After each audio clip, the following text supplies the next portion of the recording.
The world of manga and anime has seen many famous series, each with its own unique characters and stories. Among them, One Piece is a standout known for its exciting adventures, character growth, and epic battles that have enthralled fans for years. One of the most beloved characters of this series is Monkey D. Luffy, the determined captain of the Straw Hat Pirates. In today's video, we will explore the progression of Luffy's abilities, the development and mechanics of Gear 4th, and its role in the climatic showdown against Don Quixote Doflamingo. So without further ado, let's get started. What are we waiting for? Gear 4th was not a power Luffy stumbled upon casually. Its inception was a result of its training under Silver's Riley, a man with extensive knowledge of hockey and combat techniques. Spirit, intimidation. Hockey is really no different from any combative instincts normal humans have. What in the hell is he talking about? Riley's mentorship played an important role in Luffy's growth. The mechanics of Gear 4th can be summarized as follows. Luffy inflates his muscles, particularly in his arms and legs, to a significant extent. This inflation is not just for show, it's a strategic choice. The increased muscle mass provides him enhanced strength and striking power, making his attacks significantly more powerful. However, it's not merely about physical strength. What truly sets Gear 4th apart is the coating of haki, both armament and observation, that envelopes his entire body. One of the most striking aspects of Gear 4th is its visual spectacle. When Luffy activates this form, he undergoes a dramatic transformation. His body becomes larger, his skin turns dark, and his eyes gain a distinctive red tint. This striking appearance is a reflection of the overwhelming power that lies within. Damn, son, where'd you find this? The inflation of his muscles is not purely aesthetic. It serves a functional purpose.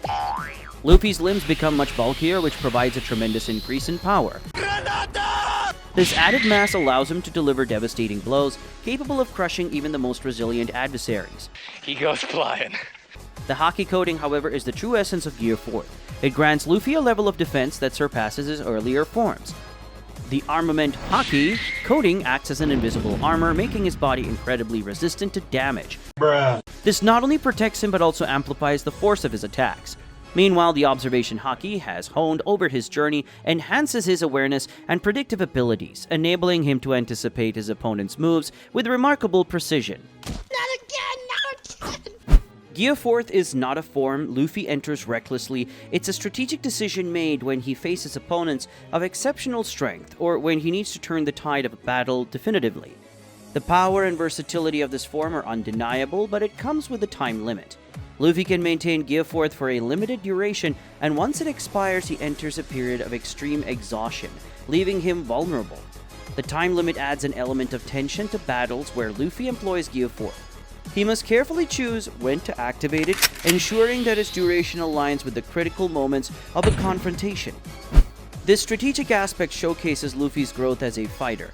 He no longer relies solely on brute force, but combines it with tactical thinking. You're smart, huh? Nico. In the world of One Piece, where pirates roam the Grand Line and supernatural powers known as Devil Fruits bestow unique abilities upon their users, antagonists play an important role in shaping the narrative. Among the memorable villains, Don Quixote Doflamingo stands out as one of the most powerful Monkey D. Luffy and his crew have faced. I am stronger than you. Don Quixote Doflamingo, often referred to as Dofi by fans, made his first appearance in the One Piece series as one of the 7 warlords of the sea, a group of 7 powerful pirates sanctioned by the world government. These warlords were granted a decree of autonomy in exchange for their services, which included maintaining a balance of power in the seas and hunting down other pirates. Who is this guy? Doflamingo was not just a powerful individual, he ruled over a vast criminal empire known as the Don Quixote family. Go crazy! Go stupid! This family's reach extended far and wide, with control over the underworld and black market operations. At the center of his operations was the island of Dressrosa, a seemingly peaceful and prosperous kingdom. However, beneath the facade of a utopian society lay a dark truth.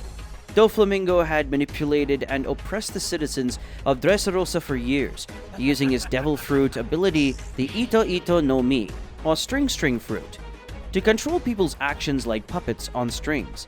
He maintained an iron grip on the kingdom, instigating conflict and chaos for his own amusement. What the fuck? Doflamingo's cunning and manipulative nature was evident in his ability to maintain a dual identity. a benevolent king on the surface and a ruthless puppet master behind closed doors. His charismatic public persona masked the atrocities he committed, making him a complex and layered antagonist. Doflamingo's string fruit granted him extraordinary powers. He could create, control, and manipulate strings as well, using them for a wide range of purposes. He could create razor-sharp threads to cut through almost anything from a defensive cocoon of strings and even control the movement of people and objects like marionettes. What made Doflamingo even more dangerous and powerful was his mastery of Haki. His proficiency in both observation and armament Haki elevated him to the ranks of the most potent fighters in the One Piece world. His observation of Haki allowed him to predict his opponent's moves with astonishing accuracy, making him nearly untouchable in battle. Meanwhile, his armament Haki could coat his strings, making them indestructible and capable of bypassing the defensive powers of devil fruits. Doflamingo's cruelty extended beyond his control over Dressrosa. He was responsible for the creation and distribution of a devastating artificial devil fruit known as Smile. What? These fruits, created through gruesome experiments, turned people into smilies, individuals who perpetually smiled even in the face of suffering. The Smile fruits had tragic consequences for those who consumed them, as they robbed the users of their ability to express genuine emotions. Despite the tragic nature of these creations, Doflamingo regarded them as nothing more than commodities to fuel his operations and maintain control over Dressrosa. The clash between Monkey D. Luffy and Don Quixote Doflamingo stands as one of the most electrifying and intense battles in the One Piece series. Okay. It was a battle not only of physical might but also of unwavering resolve, as Luffy fought to protect the people of Dressrosa and defeat the tyrannical Doflamingo. The battle between Monkey D. Luffy and Don Quixote Doflamingo on the island of Dressrosa was a monumental clash that left fans of One Piece on the edge of their seats. Holy shit! The fight began as a desperate struggle to liberate Dressrosa from Doflamingo's tyrannical rule, a rule that had plunged an entire kingdom into misery and suffering. In the early stages of the battle, it was apparent that Doflamingo and Luffy were evenly matched in terms of durability and raw destructive power. However, Luffy held a distinct advantage in terms of speed, a crucial asset that would prove to be a game-changer. When Luffy activated Gear 4th, a transformation that pushed his physical abilities to their limits, he gained an astonishing boost in strength and agility, making him seem significantly faster than Doflamingo. You missed that one! Yet Doflamingo was not one to be underestimated. He possessed the Ito Ito no Mi Devil Fruit, which granted him the ability to transform virtually anything into threads. This newfound power posed a serious threat to Luffy's Gear 4th strategy. Doflamingo exploited this ability by unleashing a torrent of threads that disrupted Luffy's flight patterns, effectively neutralizing Luffy's speed advantage. Moreover, he used these threads creatively, concealing himself behind them, generating illusions, and even crafting additional copies of himself to bewilder Luffy. Not so smart now, are you? This development raised a pressing question. How would Luffy manage to overcome these formidable challenges and secure victory against such a crafty and powerful adversary? Stop right there, criminal scum!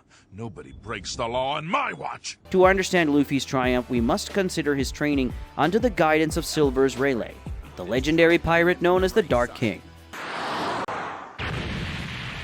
During his training, Luffy confronted a dilemma. His existing attacks were insufficient against opponents who were not only massive but also incredibly resilient. Frustrated by this limitation, he sought to devise a new strategy that would level the playing field. This question for innovation led to the birth of Gear 4th. Gear 4th was a transformation that bestowed upon Luffy immense power, resilience, and agility. It was a form that held untapped potential, and it was precisely what Luffy needed to overcome Doflamingo. However, Doflamingo was not about to be outdone so easily. He unveiled his own trump card, his awakening. Fucking cheater. Doflamingo's awakening was a revelation that introduced a new dimension to the battle. This ability allowed him to manipulate his surroundings, turning buildings and even the ground into deadly threats. The sheer destructive force of Doflamingo's awakened abilities was on par with, or perhaps even exceeded, the might of Gear 4th Luffy. It was a revelation that made the battle between these two powerhouses extraordinarily close, with the outcome teetering on a razor's edge. So how did Luffy ultimately secure victory against Doflamingo? Several critical factors played a pivotal role in Luffy's triumph. Firstly, Doflamingo's own actions contributed significantly to his defeat.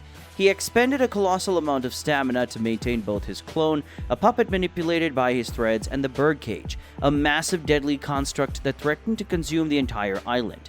This continuous drain on his energy reserves placed him at a severe disadvantage as the battle wore on.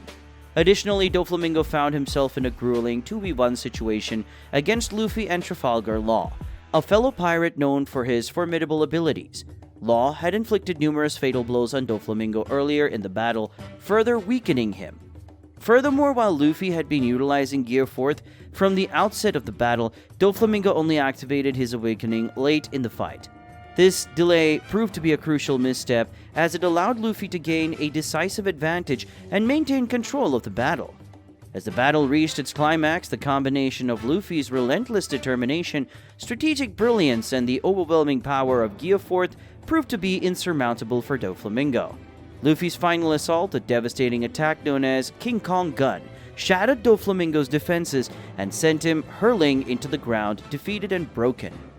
In conclusion, the battle between Luffy and Doflamingo was a testament to the depth and complexity of the One Piece world, where victory often hinged on a delicate balance of skill, strategy, and unwavering determination. Luffy's triumph was the culmination of his training, the support of his allies, and his unyielding resolve to protect those in need. It was a moment that showcased the indomitable spirit of the Straw Hat Pirates captain and left an indelible mark on the epic tale of One Piece. Thank you for joining us today. If you enjoyed this video and want to stay updated on more exciting content like this, don't forget to subscribe to our channel. Make sure to click the bell icon so you never miss a new video.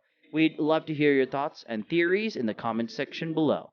Share your insights and join the conversation with fellow fans. Thanks again, as we will see you in the next video.